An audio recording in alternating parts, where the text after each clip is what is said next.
minutes. No problem. I'm really excited to have someone come take a good look at the book and help us understand what its value is.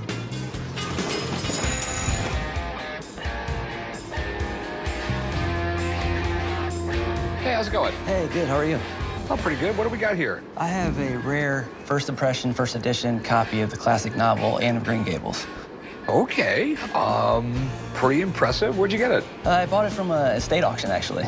Did you know right away that it was worth money? I did not. I originally got it from my mom, and then I ended up doing a little bit of research into it and told her sorry. I may end up having to hold on to it and get her something else. Okay. Pretty cool book by Lucy Maud Montgomery. I know that she went to school to be a school teacher. She lived up in Canada. She did some writing short stories, a few things like that. And then one day, let's put the short stories to the side. I'm going to write a novel. I'm going to write the great, well, I guess in her case would be the great Canadian novel. Okay, and she ends up writing this, sends it to multiple publishers. It all gets rejected. A couple years later, she opens up the drawer, dusts it off, starts sending it around again, and it got picked up. And it was like an immediate success. I mean, like right off the bat.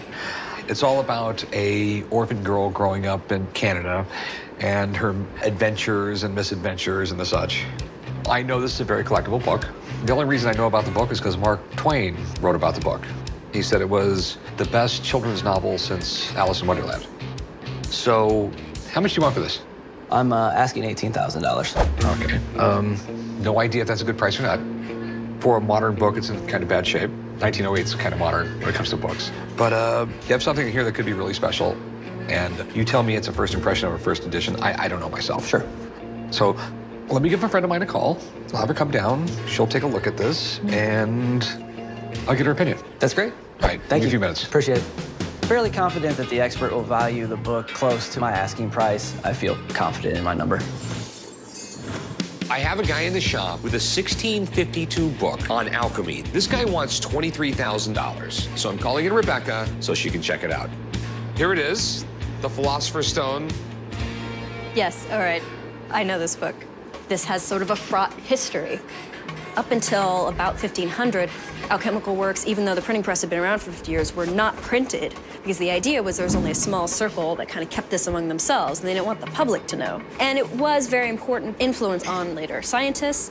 Notably, Isaac Newton used this a lot. It was his most consulted alchemical text. Okay. What kind of condition do you think it's in?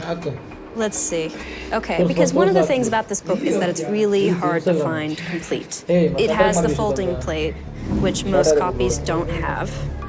That said, the thing that appears to be missing in here is a full-page engraved plate that's supposed to go here. In addition to that, looking at the condition here, this is a lot of repairs, and it's like full page.